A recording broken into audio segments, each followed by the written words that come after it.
Hello, everybody. Just want to say welcome to InWorlds, our very first preview of what we are now going to be calling iNewz with a Z. Today, we are on our center stage of our event Sims for the InWorlds birthday bash for our 8th-year birthday. Woohoo!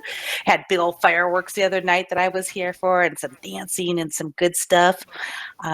One of the first things that I want to sort of cover is, hey, check out these materials. Has anybody checked out this actual logo, this thing down on the floor here with all these colors and the shiny and the reflections and all the cool stuff that's here? Bensky and Rain, I think, did this. Maybe it was just Bensky. Correct me if I'm wrong. Somebody can correct me later.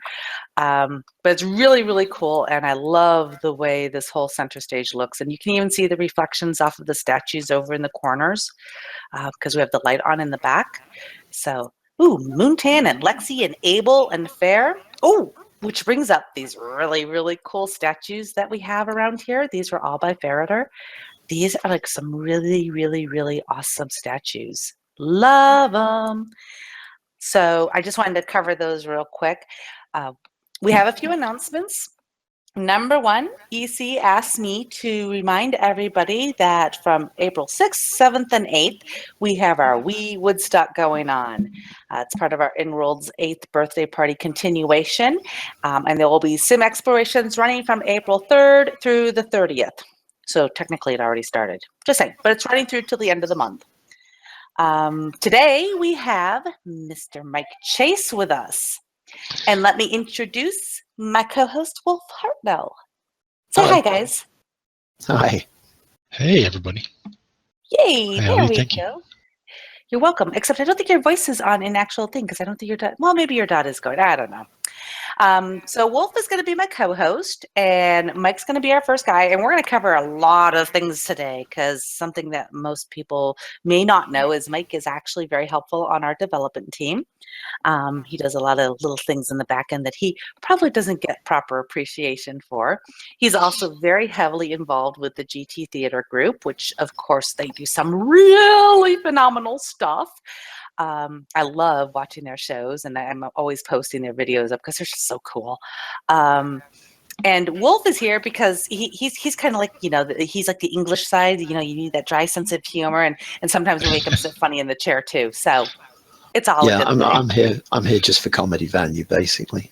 Yeah. If we need to, we'll put a dance pole out and you guys can watch him dance. It's all a good thing, okay?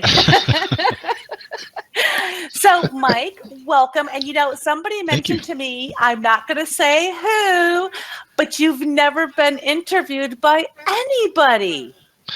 No, I actually kind of, for the longest time, kept a fairly low profile on purpose because I really, you know, to me, this is home. I really enjoy just kind of living here and being here with friends and everything else. So the stuff that I've done behind the scenes was something I did just because I like doing it, and I wanted to help make the world a better place. So it wasn't so much important that there'd be an interview come out of it or something like that. But I am kind of glad to talk about it. It'll be nice to be able to share some thoughts about it. So. Yeah, definitely. And, you know, it's funny because we can make the world a better place here, yet we want to make the real world a better place. And it's all a thing when you think about it. There's sort of like this little jingoistic thing going there. Yep. Yeah, I mean, for a lot of us, this is, a lot of us do our living here in a very real way. I mean, exactly. Yeah. So I think anything we can do to improve it and make it a richer place for everybody is a good thing. Yeah, definitely. So, okay, so let's go over some of the development stuff, sort of give everybody a kind of an idea of how you help us. Obviously, I know, but I mean, they don't know. So some of the things that you do, you know, working with Jim and David, et cetera, and then some of the things that you see that you're going to be working on in the future. Mm-hmm. Okay. Well, I started getting involved on the development side a couple of years ago, back when things were still mostly viewer one and things like that. And I had been working around the OpenSim community for a while. I got involved in some early standards efforts that were going on between SL and OpenSim to try and standardize what the region server was like and how it all worked, and found a lot of what I saw in OpenSim frustrating. And I came over to InWorlds and I kind of saw some interesting things happen. Trank had just done Phlox and or had announced it and was starting to do the work and finishing it up. And the team, there was just a kind of a real cool spirit with the team. You know, there was an interest in improving OpenSim. Of course, it's not OpenSim anymore. It's halcyon and gone in its own direction. And there's been some big improvements like Phlox and the physics and so on. But I liked the dynamic. I liked the energy that was happening, and I wanted to help to be creative, make this a creative place for myself. I mean, it started out kind of on a selfish perspective, right? There's things I wanted to be able to do that we couldn't do in OpenSim yet. So I got it. That seems to be like a prevailing thought with the devs. I mean, Jim sort of started the same way. David started the same way.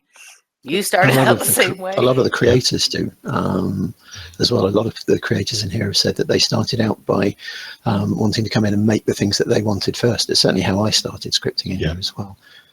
Yeah, I mean, to me, this was always very much about a creative outlet. I do software development and IT in my day job, and but I wanted a place to be creative, you know, to make friends and interact and that sort of thing.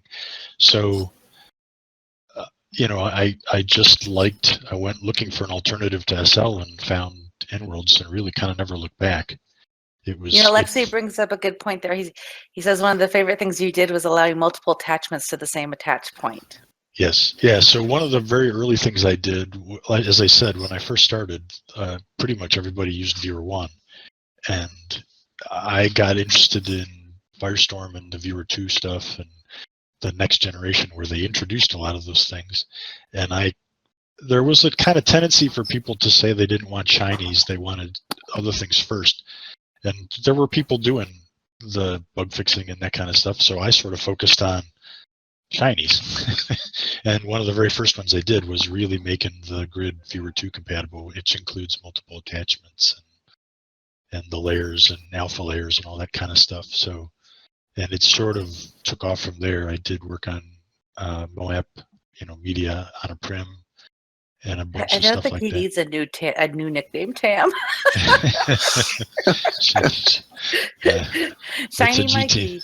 The GT thing. I have lots of nicknames, but can I just get we you, won't go cover any of them. Trust me. Mike, can I just get you to go back briefly for the sake of the audience? You've mentioned Phlox a couple of times and what a big change that was.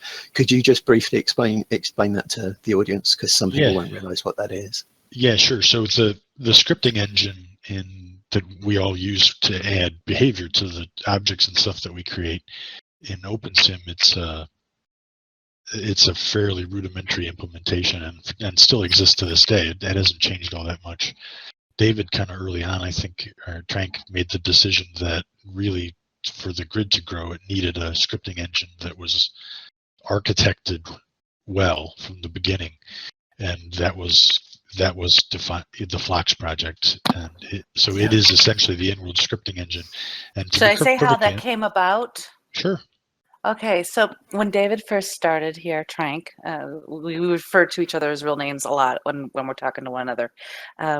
When he first started, if you've ever been to Trank's Sim and you'll go over there, he's got lots of cool things laying all over there. I have pictures of it and whatnot. But the very first thing that he noticed is he put this little sparrow out on InWorlds Desert Island.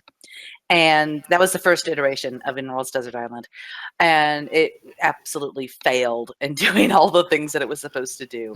So then he said, well, let me try this. And he had those really fast changing, they were like the spheres, the tubes, and they were supposed to change color as they went around, which is what allows Lexi to do those really fantastic particle shows now. But they were just completely just driving the sim to its knees trying to do those. And that was why he said, okay, if I can't do this stuff, we have a problem. That was David's thinking at the time. And so he said, and then the other part of it was obviously we had lots of complaints because you couldn't take boats, cars, planes, etc., from sim to sim to sim to sim without crashing. And that was a big, huge flaw that he just said you have to be able to carry this code from one server to the other. Because as many of you know, if you travel around and you look, you'll see that you go from a server to a server to a server. So those communications are always changing. And it has to carry that code from one point A to point B and pick you up right where you left off, like you don't even know that it happened. It's got its flaws still, but the fact of the matter was that was why Phlox came to being. And so, funny story, true story, when we went to Vegas for the user conference, I don't know if you remember this, Mike, but his wife actually got a tattoo done of Phlox, which is actually just a lily on her shoulder. So, Wow.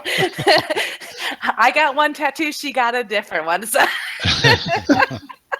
yes, the women went and got tattoos. We're scary.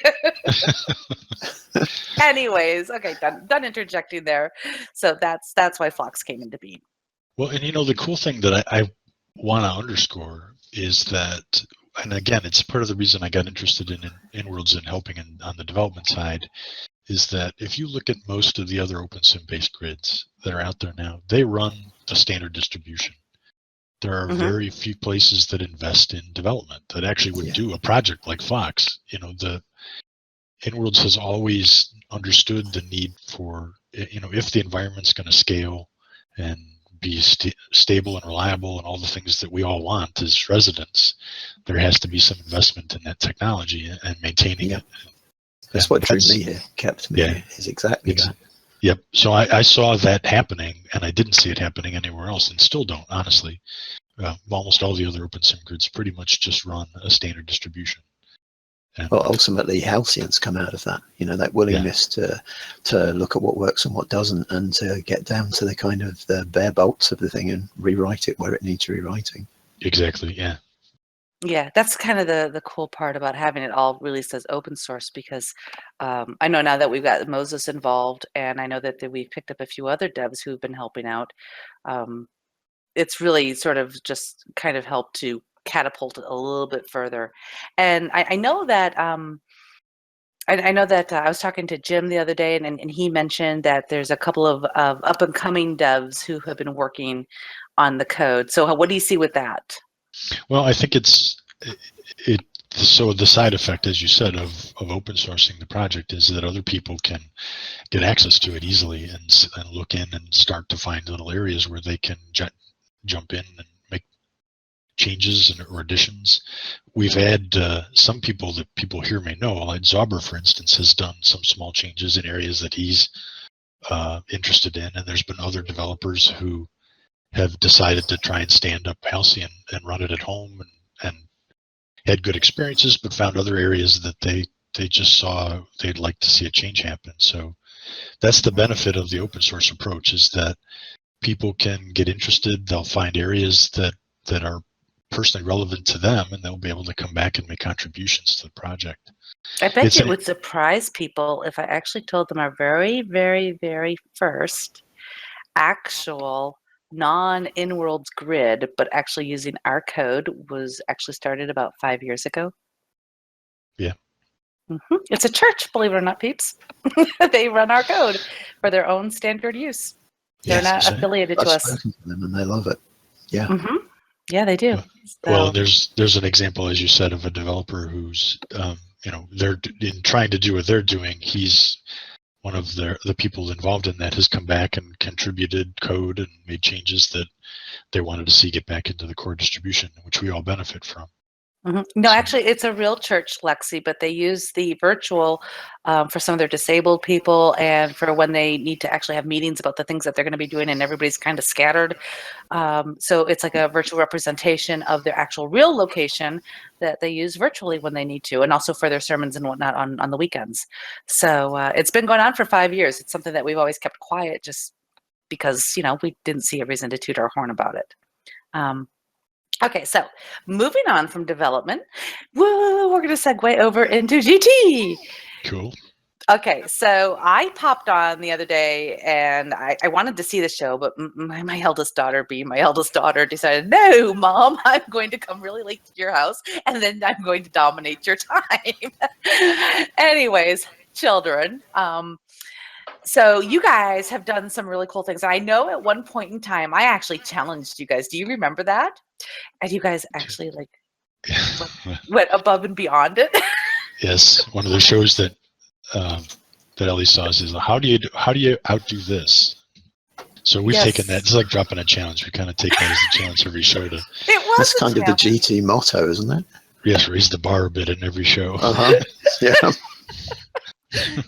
Yeah, if you guys haven't seen one of their shows, you really, really, really need to. So how did you end up getting involved in all of this? Because Mike, I mean, you've done so much development stuff and I know you were doing things for our event shows before, but never anything quite like this. So, I mean, how did you get into it? What exactly do you do for the GT group? Just, out of curiosity. Okay, so, well, I got involved just about 2 years ago now. Actually got an invitation from Calliope to come to one of the shows. I'd never seen it. And I sort of in the past been a little bit hermity, kind of keep to myself and do my own thing. And she said, hey, come on out. So I said, I'd love to see it. Yeah, I'm not busy right now. So I came over to see the show. And frankly, I was just totally floored, blown away by it. The level of creativity, the level of creativity was over the top, in my opinion. So, and the staging was beautiful, the music was beautiful, and you could feel good energy just from all the people that were involved. So I wanted to get involved, and originally I started out as a patron, and then very quickly Kelly made sure that I got into a dance. It was originally just going to be one, and then it turned into the whole show, and from there the rest is history. That is the way it goes. Yes. Yeah. So in terms of what I do, I got voluntold. In terms of what I do, it's so I am the GT technical director, which is just kind of a glorified title for script slinger and things like that. But the thing I love about Golden Touch as a team is that Kelly is really excellent at taking a wildly creative group of people with very different backgrounds, some excellent builders, scripters, the particle stuff that Lexi does, all those kinds of things. And she creates these concepts and with music and dance that are just over the top beautiful, and we all kind of do our part to make it come and turn it into a show. So I've really tried to bring some of my scripting ability and other things into that picture and enhance the shows that we do. So, and the other thing that came out of it that I think is interesting, again, because I'm involved in the server work, a lot of what we do in Golden Touch, we try and push the envelope a bit, and we've occasionally broken things. So, but that's good. Something iNewz's is known for. Yeah. When we hit an issue about a year ago with performance where we just really weren't able to do the performance, Trank got very much involved, and we kind of worked on some load tests and various things to identify the issues, and some code got developed that got put into the server to really improve asset caching so that we could actually do the kinds of shows that we wanted to do. There's been other things added as well, that like how to handle agent limits on the regions that were done because of what we were trying to do with the Golden Touch show, that everybody gets the benefit of because of that happened. So that's the other aspect of it. Because we like to push the envelope, we're going to occasionally break something. And my hope is if we do, then we'll continue to, that will be a driver. It'll be something that I'm going to be interested in helping to fix, because I want to see us able to put on the show that we want to do. So.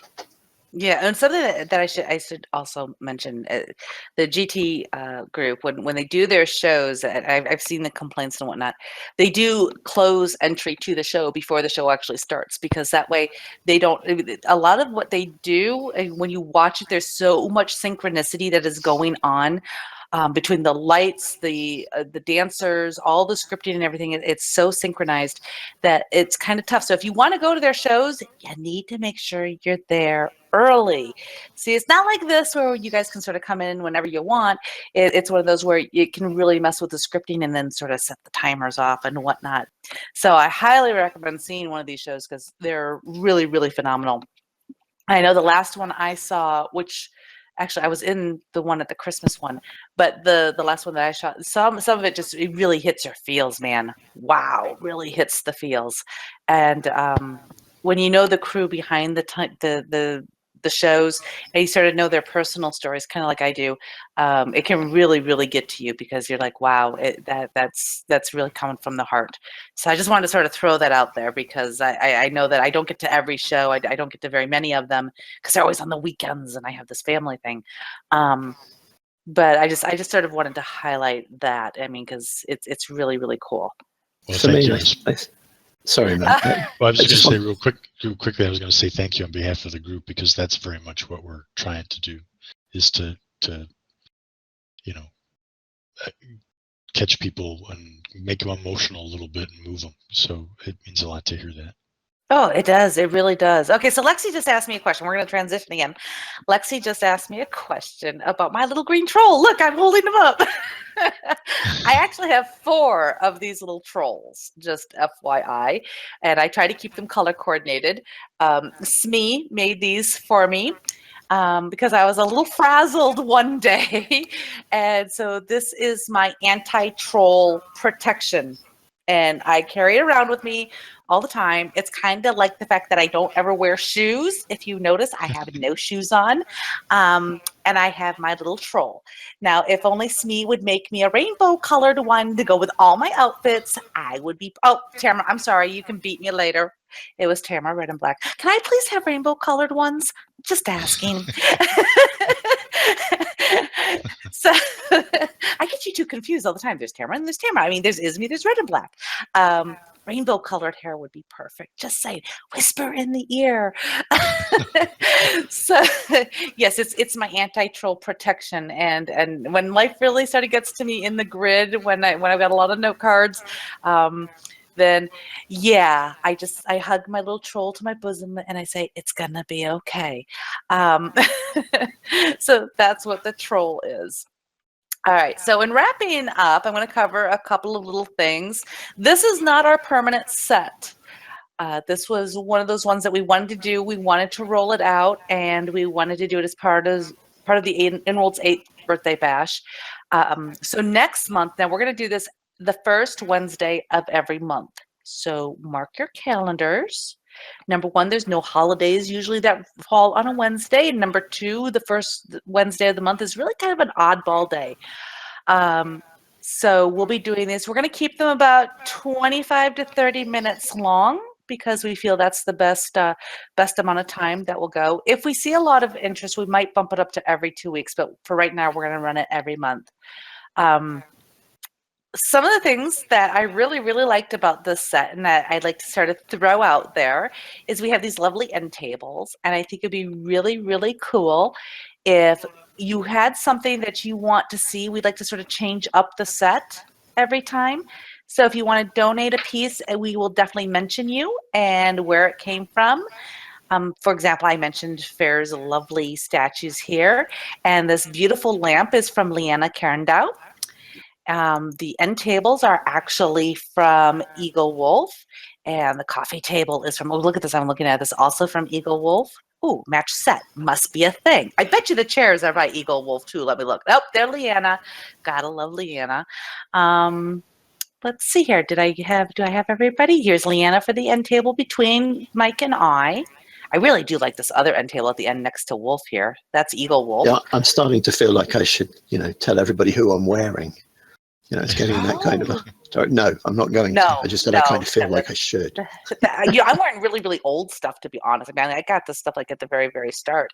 But anyways, I'm telling you because we want to change up the set every once in a while. Sometimes we might keep the same chairs or we might do this, but we'd just love to see some different things. So if you're creating something and you just want us to give you a little shout out, hey, toss it over to us and we'll put it out and we'll do that. The other thing is that wasn't there volunteers? Somebody was looking for volunteers for something. Wolf, did you mention that, or was it Mike? Hey, no checking if my feet are clean. That's so not fair. Yeah. Oh, I know. And we were looking for volunteers for this. So we're going to be building our set. So if anybody would like to help with building the set, please see Bensky or Tam, because they have rights to it. We've already got the region. It's not anything big, but if you want to volunteer to help, that would be great. And also, I'm always going to be looking for new people to interview. We can't keep interviewing poor Mike. We need new people to interview. I mean, I'm sure Mike would be okay with it, but so we want to find new people. So if you know of somebody who no, maybe we'll get Lexi for the next one, because his particle show is pretty stunning. Oh, good Lord. I want to go back to be a hermity too. So yeah, you like being a hermit. I know. And we also got our wee people, so I want to get some of those people in here too. But if you know somebody who does really, really cool stuff, somebody that you think the world needs to know about, toss me a note card, or Bensky or Tam. Let us know who you think should be on, and we'll work them into the show, and we'll get them interviewed. Because it's always fun to know not only what the devs are doing, but it's kind of fun to know what's going on in the world too. Yeah, we'd like to hear about some communities too. There are a lot of communities in here that most people don't know about. Some of the fantasy communities and that kind of thing. It would be nice to know a little bit about those groups of people that are out there. Yes, definitely. So anything in-worlds related, that's what we want to know about. So it's kind of like a video blog, if you will, because we're just going to bring them on just like we did with Mike and just talk a little bit. Mike, when is your guys' next show? We don't have. Yeah, good question. So we have a club event coming up, but April 22nd. Callie just told you. Yeah. Yeah, you really put Mike on the spot with that one. I do know we're redoing the big Odyssey show, the spaceship show in September. Yeah, that's the big one. Okay. We're working on that now. So, and there'll be a small show in between, and then some club events that we do where we usually try and throw in a number for that. You forgot the Y at the start of that, Callie. It's supposed to be huge. Just saying. Just saying. So April 22nd. What time is that, Callie?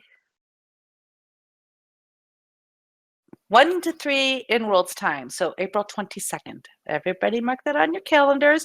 If you forget, now you know to talk to Mike or to Callie or Lexi or even Wolf. Any of them would work. Yeah, because I was going to say, Wolf is also involved with scripting and things with the group, which is very much. I'm glad that we have both of us involved.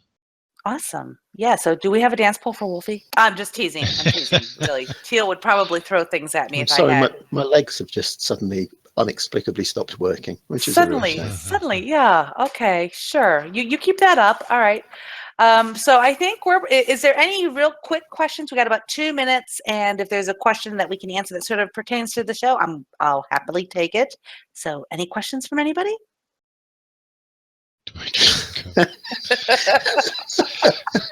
Well, do you, Mike? I have solved problems in my dreams before, so I don't know if that counts. But I will use that as a segue to talk about one other thing real quick. Some of the other things that I have done in here, again, just as related to a question Judy asked, is I was the one that implemented mesh support and materials, and most recently Bento. And I'm really pleased to see some of the dinkies wearing Etheria's Bento tail. I wanted to let people know that works fully in here now. So, go out and find ways to bring cool things in that are Bento enabled, because I'd love to see that. That's part of the reason I enjoy doing some of that kind of stuff, is to see what people do that's creative and with the technology that I've helped to actually realize in here. And when we do it, we don't just kind of steal open some code and make it work. A lot of that stuff's been written from the ground up so that it performs consistently with the rest of the server. So.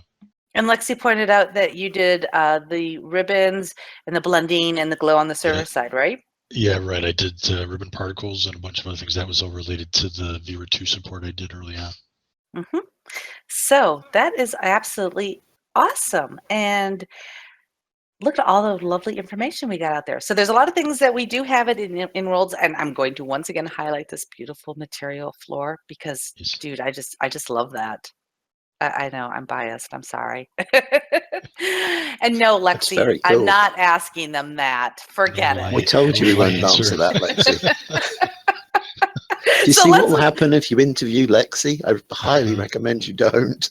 You know, I'm telling you, we should just peel him as the banana he was and just leave him flopping there with no arms or legs.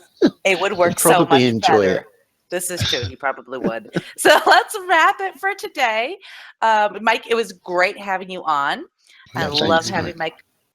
my co-host Wolfie here because he brought up some great points. So that's awesome. Thank you. And the set looks fantastic. So I want to thank EC because she put all the set together for us.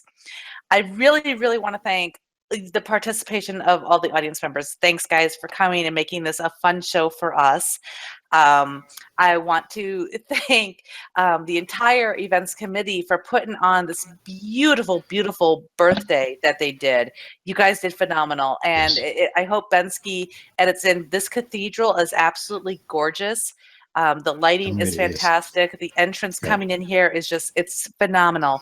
And really, once again, I hope we see you all again next month when we do the next recording. And please send us some names. We'll be more than happy to put people up on the stage and put them in the hot seat. Maybe that's what we should do. We should have a hot seat. Ooh, Oh, that we can could put be Lexi in fun. a hot seat. I recommend setting no. it actually on I'm fire. saying I'm just gonna go with no. Right now, no. No. Very wise. Guys, thanks everybody for showing up. And I hope you like the show as much as we like doing it. And we will see you next month. Thanks, guys. everyone. Thanks for being here.